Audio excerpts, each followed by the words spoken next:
Bienvenidos a un nuevo capítulo o episodio de La Voz de Todos. Hoy estoy muy contento porque tenemos un invitado muy especial, un líder además de eso en el sector de las comunicaciones, un hombre que se ha preparado para comunicar, para ser líder en ese sector, pero sobre todo una muy buena persona en su corazón. Que yo creo que uno puede tener todos los títulos, pero si no es una buena persona, no va a lograr nada en la vida. Este hombre es bueno, pero además de eso, pues es un buen comunicador social, tiene maestría de la Universidad Javeriana en Ciencia Política y Relaciones Internacionales y es un hombre que desde el 2018 ha posicionado uno de los medios de comunicación más importantes hoy en el país, que es Red Más Noticias, y sobre todo su programa Al Punto. Pero debo decirlo que es un hombre muy premiado. En el 2016 recibió su premio Simón Bolívar. Giovanni, muchas gracias de verdad por acompañarnos hoy en La Voz de Todos. Doctor Pipe Córdoba, muchas gracias además por su generosidad y por todas las flores inmerecidas que me puse rojo y todo. Oiga. Súper merecidas, súper merecidas. Muchas gracias. Súper merecidas. Pues es una alegría tenerte hoy con nosotros. Yo quisiera que pues empecemos contándonos quién es Giovanni Celis, qué fue lo que te motivó a entrar además a ti a la comunicación social, tu paso por la presidencia de la República, muy joven adicionalmente, y cómo has vivido tú también ese tránsito de los medios tradicionales a lo digital, en donde tú hoy eres pues un hombre muy exitoso. Yo soy bogotano, siempre de una familia muy tradicional, siempre dentro de mi propósito de vida desde chiquitico. Yo me acuerdo mucho, me decía mi papá, veía a Juan Guillermo Ríos cuando él tenía su noticiero y ese era como referente. Mi referente. Desafortunadamente mi familia pasó por una situación de un secuestro, que eso nos puso la vida patas arriba. Luego mi mamá tuvo un accidente tremendo, se combinaron las dos cosas y las prioridades cambiaron y empecé a sentir al país realmente en su esencia de lo que era, que es vivir la inseguridad y pasar por un episodio de estos realmente le cambia a uno el antes y el después de la percepción de su entorno. Ahí quise entrar a la Escuela Naval de Cadetes, a la Armada, me presenté, digamos que pasé los exámenes y demás, me iba a ser oficial de la Marina con el propósito de servirle a mi país. Y me sacaron, porque cuando me presenté a la Escuela Naval, yo sabía que tenía una lesión en los ojos, que no tiene cura, una lesión en la córnea. Entonces yo me acuerdo que en su momento compré las tablas de los oftalmólogos, ¿no? Y las compré y las memoricé. En Colombia habían 3, las compré y las memoricé. A, B, W, ta, ta, ta. Entonces hice el examen en la Marina y la oficial de la Armada me puso 20 sobre 20 perfecto, pero me dijo, pues esto no es normal. Un ser humano no ve tanto. Entonces a los 15 días me llamó y me dijo, venga, que yo lo voy a revisar otra vez. Mire, yo me había preparado para la Armada como nunca antes. Yo fui buzo a los 11 años, salvavidas a los 15 años, hice un primer triatlón a los 12 años, hice inmersiones de apnea muy joven, solo para entrar a la Armada porque era mi sueño. Me sacaron y ahí el plan B era ser periodista. Y ese referente se me vino a mente nuevamente, Juan Guillermo Ríos, con quien después trabajé en Envío 930 y estudié en la Javeriana. Ya después de graduar en la Javeriana entré a Envío 930 con Juan Guillermo Ríos, de esos privilegios de la vida. Después estuve con Felipe Zuleta en Hora Cero, con Felipe Arias en Noticiero Nacional, con Francisco Javier Díaz en Noticiero TV Hoy. Era un conglomerado de medios. Y de ahí me llamó Ricardo Galán, que ha sido el gran maestro de mi vida laboral. Me llamó en CMI, cubrí el proceso de paz del presidente Pastrana. Estuve en el Caguán y vea que en el Caguán me pasó una vaina que me marcó mucho. Yo llegué allá y estaban estos delincuentes. Pueden haber hecho la paz, pues son delincuentes. Y entonces me dice uno de esos, cuando llega allá, yo no había comido nada. Y me dice, ¿quiere un pollo? Yo me acordé del secuestro. Y dije, de pronto con lo que se pagó por lo de mi familiar, no quiero nada. Seguí derecho 24 horas sin comer nada, no les acepté un vaso de agua. Nada. Nada es nada. Hice el cubrimiento porque tenía que hacerlo y demás. En CMI nos fue muy bien y a Ricardo llega el presidente Uribe y se lo lleva. Entonces Ricardo me llama y me dice, oiga, que si quiere venir a la campaña, que de pronto no gana, no sabemos, véngase para acá. En ese momento que Uribe No, marcaba solo el 2%, nadie creía en él. nadie. Pues yo me acuerdo que Ricardo lo llevó a Unicentro y nadie se le acercó. Ujú. Hicieron ese ejercicio. Pues yo creo que tú estabas. Y entonces arrancó Ricardo, me dijo, véngase para acá, pero pues no le garantizo nada. Yo le dije, yo escuché a Álvaro Uribe Vélez y a mí me encantó. Es que eso era una vaina muy bárbara. Y entonces yo le dije, sí. Y después de que le dije sí, me dijo, pero usted no me ha preguntado el sueldo, ni cuánto nada, nada. Yo dije, no, págueme lo que quiera, yo quiero estar allá, yo quiero saber cómo es una campaña. Y pues si perdemos nos devolvemos a CMI, porque pues ese era el acuerdo ahí con Chamizo, pues el que era el gerente en su momento. Y vea, ganamos la presidencia, asumí como subsecretario de prensa de la presidencia cuando tenía 24 años, 25 años. Estuve todo el gobierno del presidente Uribe como subsecretario de prensa el primer periodo, secretario de prensa encargado durante la reelección y luego estuve en la Cancillería con otro gran maestro de mi vida que se llama Jaime Bermúdez Merizalde, que terminó de Con como el Pollo pulir con el Bermúdez. Pollo Bermúdez, la inteligencia pura estratégica de este país.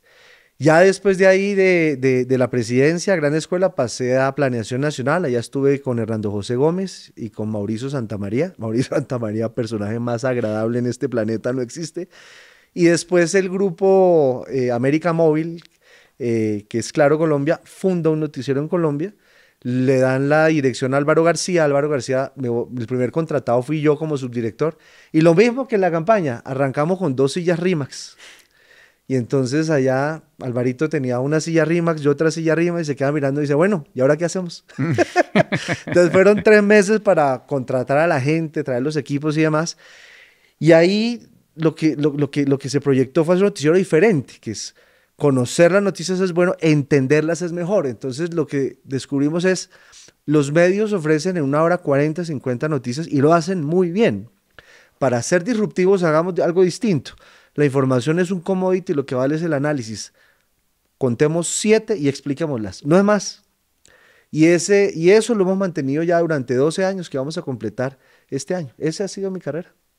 Y en el 2016, ¿por qué te ganas el premio Simón Bolívar? ¿Qué fue lo que hizo que te ganaras ese premio, además tan importante aquí en Le Colombia? voy a contar la historia tal cual como pasó. Mire, estábamos al lado, en el noticiero, allá en Red Más, cuando estábamos ahí en la Macarena, al lado había un restaurante peruano.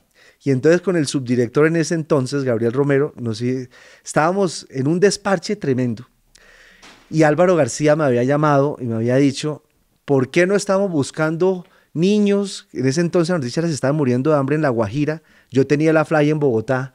Entonces Álvaro me regaña y me dice, oiga, pero usted ¿por qué no está allá? La Fly debería estar ahí. Tiene toda la razón.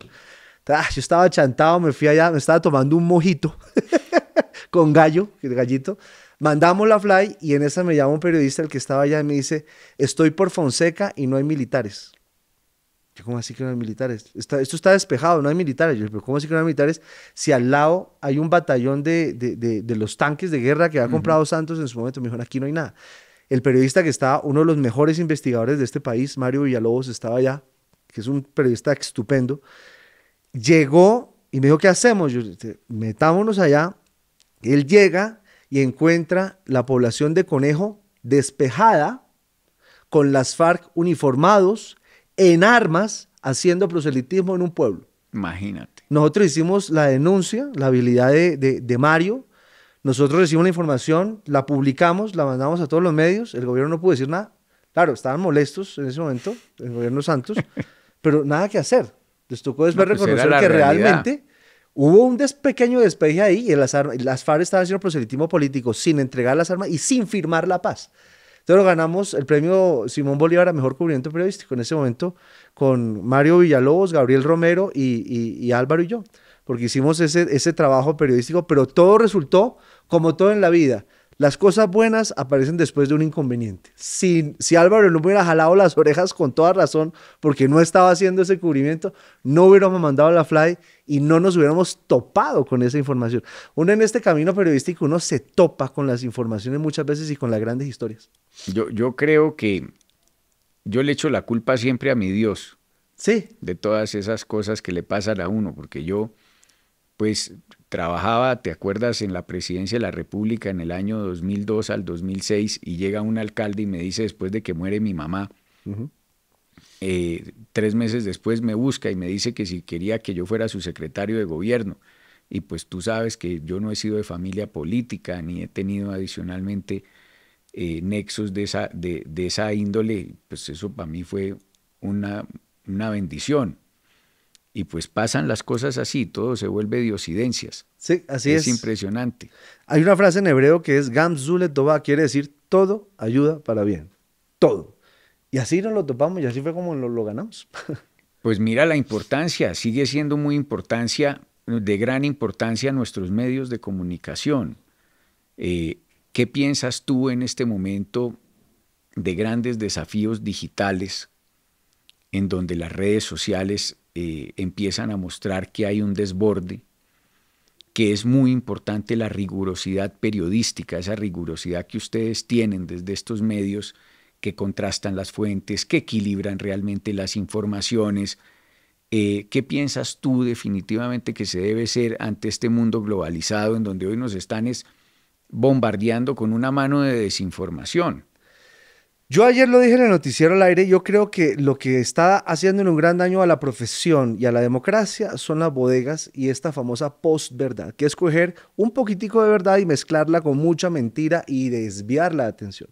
Así han llegado presidentes a la presidencia y no entro en detalles, corriendo las líneas éticas, que eso es una sinvergüencería y engañando gente. Eso está afectando la democracia. De hecho, ayer veíamos el partido de gobierno ya poniendo reglas con el tema de las bodegas. Cuando le funcionaban, pues fantástico, pero ahora que están entre ellos dándose con bodegas no les gusta. Pues qué bueno que haya llegado a esa reflexión en este momento, porque eso le está haciendo daño en el fondo al ciudadano, porque lo están confundiendo. En esto hay que volver a los medios tradicionales, porque los medios tradicionales estamos obligados a regirnos por la veracidad más que el equilibrio. La veracidad es la verdad del asunto. Este celular es negro, punto. Es negro, se acabó el problema. El vaso tiene agua, esa es la veracidad. Dar datos reales, contrastados con las fuentes, porque esa es nuestra misión, esa es nuestra tarea. Una bodega, un influencer, pues no hace eso, porque generalmente, como lo dije ayer, son mercenarios que no tienen moral y que simplemente se deben a pagos y trabajan por una causa. La política colombiana, el país no puede caer en eso porque nos hacen cometer errores y confunden a la gente que de buena fe les cree. Yo sí creo que la gente tiene que volver a creer en los medios tradicionales. Y nosotros también tenemos la gran responsabilidad de pulirnos en nuestra labor, cada vez ser más exigentes con nosotros mismos, con nuestro trabajo, con la manera como lo hacemos, dejar nuestras pasiones al lado, ser equilibrados y ser veraces. Y quitarnos también el corazoncito que nos tira para un lado para el otro y informar lo que es, pero con veracidad y con tranquilidad, porque también eso es de lado y lado. También hemos cometido errores desde los medios de comunicación. Esto no surgió porque sí, esto surgió porque encontró una falencia en la manera como la gente se estaba informando. No, y te lo pregunto porque digamos que todos hemos sido objeto de ataques de sicariato moral en algún momento de nuestra vida, pero yo sí creo que flaco favor le hacemos nosotros al país y a la democracia de no tener unos medios, además de eso, fuertes, que tengan rigurosidad técnica. A mí me preocupa mucho, te soy muy sincero, yo que soy de la provincia, ver cómo nuestros medios regionales vienen de capa caída. ¿Tú qué pensarías? ¿Qué deberíamos hacer nosotros para poder fortalecerlos? Porque digamos que cada vez se les va amordazando un poco más a nuestros medios regionales por la falta de pauta, por su sostenibilidad financiera, porque nuestros periodistas además pues no tienen buenos salarios, y eso hace que digámoslo así, pues la profesión se vaya dañando. Que estos medios alternativos que han venido saliendo, no todos, pero algunos, digámoslo así, generan esos problemas de ecuanimidad, de equilibrio, que siempre nos han enseñado a nosotros que los medios tradicionales los tienen, o por lo menos que gente seria como tú siempre los ha manejado. Entonces, ¿qué desafío ante esto crees tú que deberíamos tener cómo sostener, fortalecer esos medios regionales que hoy tenemos nosotros tan debilitados en el país. Yo veo una cadena de circunstancias. Uno, nosotros somos un oficio, no somos una profesión. De entrada, yo estoy en desacuerdo con eso. Yo sí creo que el periodismo debe ser una profesión, no un oficio. Pero bueno, ya la Corte decidió y sobre eso no se puede hacer nada. Lo otro, las facultades de comunicación social. Las facultades de comunicación social y periodismo tienen que subir el nivel. Porque realmente, en mi opinión, yo que vengo de una gran universidad, terminé también formándome en mi carrera, en la experiencia. Eso yo creo que pasa en muchas profesiones. Y ahí el nivel tiene que subir muchísimo. Y cuando uno sube el nivel, la remuneración debe subir mucho más. Es decir, cuando usted tiene un periodista mal pago, pues es permeable. Como si tiene un ingeniero mal pago, es permeable. Como tiene un oficial mal pago, pues es permeable. Yo creo que la manera en la que se le sube el nivel a nuestra profesión, se le reconoce a la persona que la ejerce con un salario más digno, donde tiene las condiciones para ejercerlas de seguridad, porque se les tiene que proteger, se les tiene que garantizar el oficio, se puede ejercer de una mejor manera. Pero en las regiones uno ve que están haciendo periodismo con las uñas, que no tienen cámaras, que no tienen los recursos, que no tienen cómo movilizarse, que no están bien pagos, pues obviamente son permeables a una sociedad que tiene unos niveles de corrupción por todo lado enormes. Entonces, con esto no estoy diciendo que sean corruptos, pero son expuestos. Fíjese nomás lo que pasó con los colegas de un medio hace apenas, ¿qué? 72 horas. Atentaron contra él y contra su esposa. Están aquí en la Fundación Santa Fe. Es decir, en un país como Colombia, con tantas desigualdades, con grupos armados ilegales, con narcotráfico, tener una prensa que no esté bien paga, que no tenga las condiciones, que no tenga la seguridad, las condiciones para ejercer su profesión, pues es muy complejo. Es muy complejo. La prensa no se puede ver con lo que pasa en Bogotá, porque en Bogotá pues no tenemos ese problema. El problema está en algunas regiones, no en todas, en algunas regiones donde ejercer el periodismo es una profesión de altísimo riesgo. Y desde el gobierno, no solo gobiernos anteriores no se han preocupado por eso. Realmente al periodismo hay que darle las condiciones. Que no es solamente en las regiones alejadas. Yo creo que en todo el país es muy difícil cumplir con la labor periodística o cumplir con una labor periodística seria. Como tú lo decías anteriormente, pues hay algunos que no lo son, pero por lo menos ser serio en este país puede costarle a uno la vida y yo sí creo que hay que avanzar mucho en tener una política de seguridad de Estado y no seguir con una política de gobierno, porque pues podemos fortalecer las fuerzas militares, darle seguridad jurídica, hacer toda la inversión en drones, en cámaras de vigilancia, pero si nosotros no tenemos la capacidad de continuidad del Estado, eso va a ser supremamente difícil. Sobre todo porque pues, las FARC, el ELN llevan más de 50 años delinquiendo, con una línea de mando, unas capacidades además cada vez subiendo, mientras nuestra fuerza pública va de timbo al tambo cada 4 años y adicionalmente de eso, pues hoy con sus capacidades disminuyendo. ¿Qué piensas tú de cómo deberíamos nosotros afrontar ese desafío en materia de seguridad del país, desde el campo, digamos, de la comunicación? ¿Cómo lo piensas tú que además pues, has estado en la meca de la toma de la decisión de una presidencia de la República, o sea, desde la Casa de Nariño? Nadie tiene más la concepción hoy de lo que es haber entrado, digamos, en un momento al país, que el país estábamos bajo las tomas guerrilleras de Patascoy, de las Delicias, acuérdate, esas circunstancias tan difíciles, pues una cosa horrorosa que eran esas pescas milagrosas, y a ti te tocó toda esa experiencia al lado en la Casa de Nariño, viéndolo allí. ¿Cómo fue esa experiencia? ¿Qué crees que deberíamos retomar nosotros de esas épocas y cómo involucrarlo hoy hacia nuestro futuro? Yo, francamente, me siento en un déjà vu. Siento que hubo un retroceso enorme y siento que otra vez, lo decía anoche en la emisión de noticias, estamos hablando con el principal problema de Colombia hoy es la seguridad, no puede ser. Deberíamos haber superado esto hace rato vía proceso, vía operación militar, vía la que fuese, pero resulta anacrónico que en Colombia estemos hablando de guerrillas. O sea, eso ya, hay una generación que nace y dice que es una guerrilla.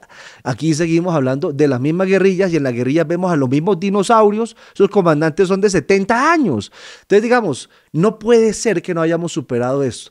Yo creo que en Colombia de verdad hay que llegar con una política de seguridad seria, en mi opinión, donde no se premia al delincuente. Porque es que cuando usted ve que el delincuente termina premiado por su delincuencia, pues la gente no cree. Y si la gente dice que al delincuente lo premian por hacer cosas malas, pues abre una puerta que no se debe abrir. Y Colombia lo intentó por ese camino y no funcionó. Ahora tiene que intentar de una vez por todas recuperar la seguridad, sí, o nosotros no vamos a ser un país viable. Porque este país no aguanta 4 años más en un deterioro continuo de seguridad constante como en el que venimos. Además, venimos en un deterioro y no solamente le echo la culpa a este gobierno, yo creo que también de gobiernos anteriores también ha venido un problema de seguridad enorme. No puede ser que ahorita tengamos unos niveles de cultivos de coca tan altos, por Dios.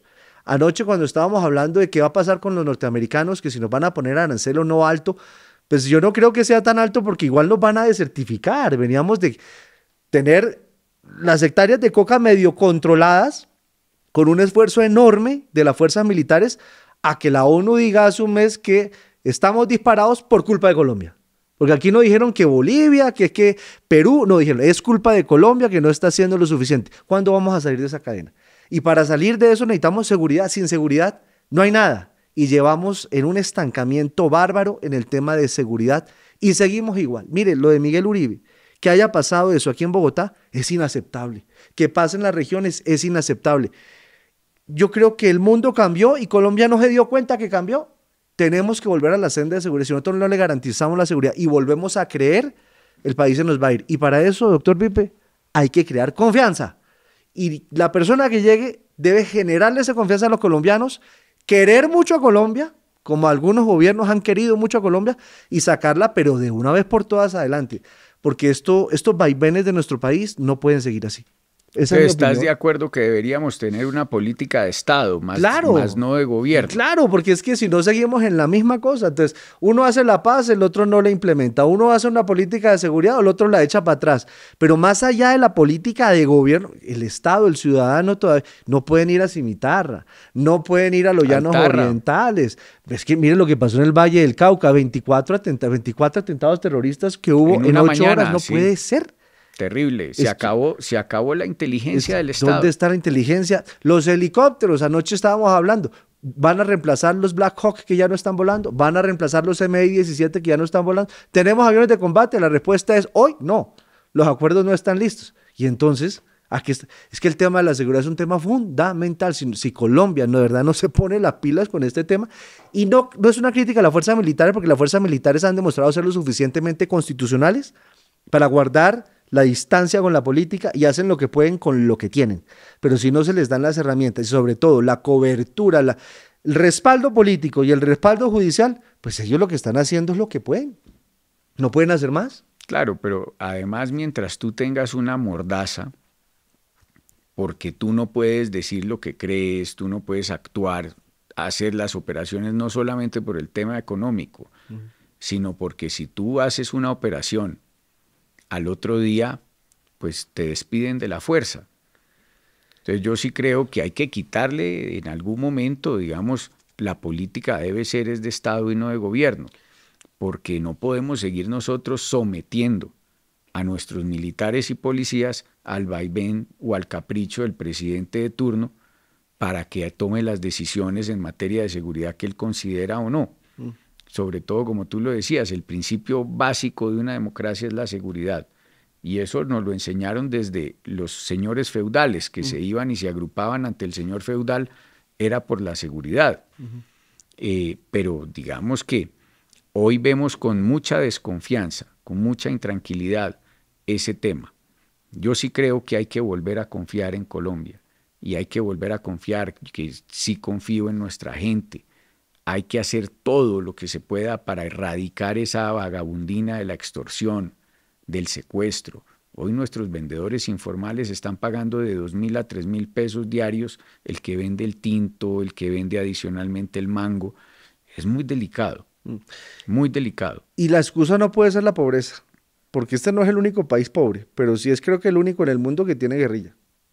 O sea, países pobres hay, pero la excusa de que la pobreza es la causante, no, hay muchos países pobres. Además, usted mira la cantidad de personas que están en la cárcel en proporción, que han cometido delitos y están en proceso de rehabilitación. Es un proceso, es un porcentaje chiquitico en comparación con la cantidad de gente pobre que hay en nuestro país. La gente pobre en nuestro país es una gente que está saliendo adelante, es gente No, buena que quiere berraca, oportunidades. trabajadora, O sea, no echada puede, esa pa' no es la adelante. excusa para entrar en la delincuencia, no lo es. De Entonces, acuerdo. también pasa por la educación, también pasa por la conciencia, pero ahora yo creo que la ventaja que tienen las redes sociales, más que las redes sociales, las nuevas tecnologías, es que sí, estamos expuestos a bodegas y demás, pues también estamos expuestos a recibir más información y a mejorar el criterio que uno tiene y sobre todo a tomar decisiones de país. Yo veo a los jóvenes hoy en día mamados de tener tener miedo para salir a la calle porque lo pueden robar y decir, yo ya quiero tener un país donde yo pueda salir tranquilo, donde me pueda quedar hasta las 12 de la noche caminando, donde pueda salir a trotar a las 4 de la mañana y no me pase nada, donde pueda disfrutar mi país que es divino, porque quien no conoce Colombia de verdad se está perdiendo el paraíso. Colombia, No, y el por clima donde que vaya, tenemos. es hermosa. Claro. Es el país más lindo de América. Y no puede ir a unos sitios que porque la guerrilla no deja. ¿Cómo así? ¿Cuándo acá? ¿Cuándo vamos a superar esto? No, uno no puede seguir en esto. Es absolutamente inviable seguir en este tema. Que la política gire en torno a la seguridad, no puede ser. A estas alturas no puede ser. Estamos de acuerdo totalmente. De acuerdo. Bueno, Giovanni Celis es casado, no es casado, tiene hijos, no tiene hijos. Sí, estoy casado y tengo 2 hijos. Ya. ¿Y cuántos años tienen tus hijos? 12 y 8. ¿Y qué hacen ellos? ¿Cómo es tu relación? ¿Qué piensan ellos de esta Colombia que les ha tocado? ¿Qué viven ellos hoy día? ¿Con qué sueñan? Mire, yo siempre procuro hablarles a mis hijos muy bien de su país y que se sientan orgullosos de su país. Les hablo de los problemas que tiene el país, pero trato de no permitir que haya en su cabeza la idea de irse. Ahora, pueden irse a estudiar, pero tienen que volver porque este país tiene tanto potencial que aquí hay que construirlo entre todos. Y yo creo que el primer principio que les enseño a ellos a partir, en la medida de lo posible, de el buen discurso y hablar bien de lo bueno de Colombia es un primer paso. Yo sí creo que hay que empezar a hablar bien de Colombia. Es que este país es una porquería. No. Este país es grande, es berraco, es bonito, lo mejor es su gente. Sí, tenemos problemas, pero lo vamos a reconstruir. Yo en ellos trato de sembrar siempre la semilla del positivismo.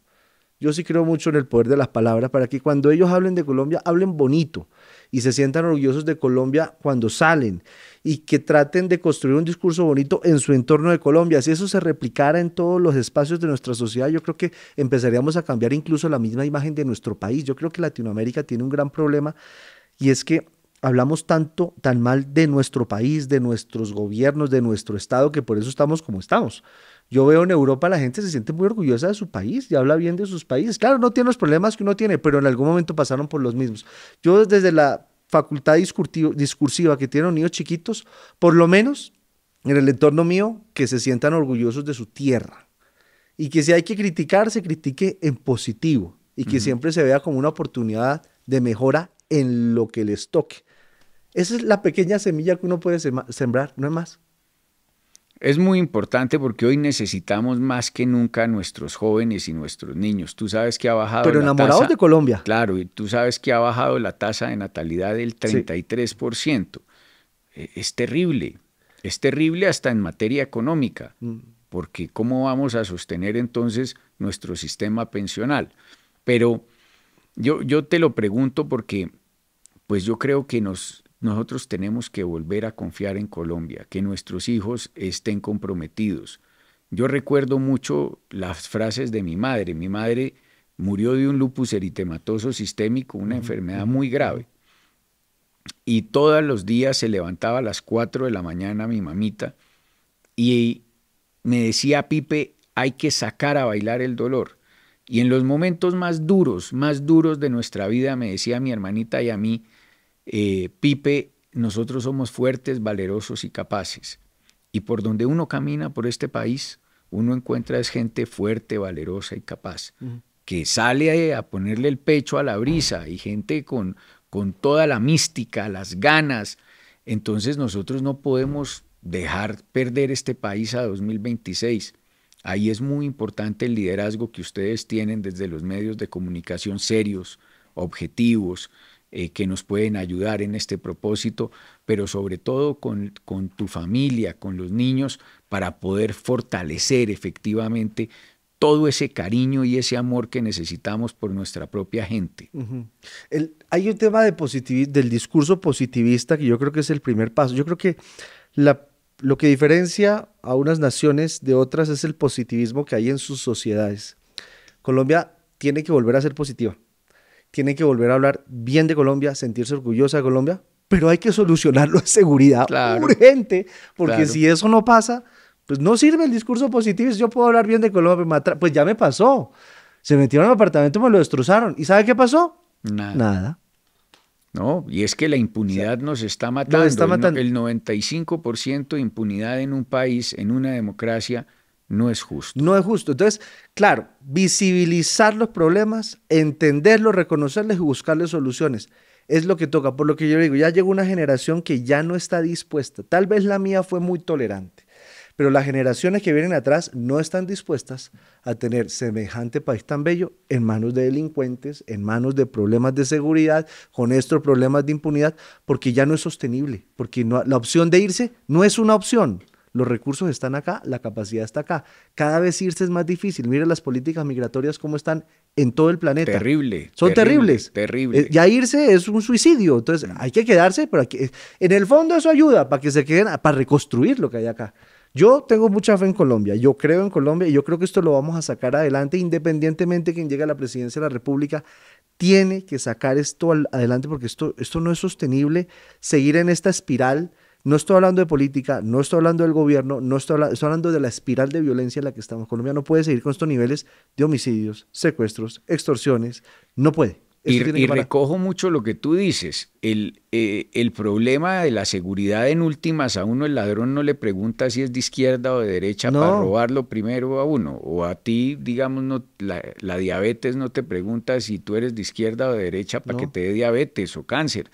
Aquí estamos nosotros, yo creo que agotados de buscar soluciones ideológicas donde no las hay. Aquí los problemas solo son unos y hay que buscarles son soluciones contundentes.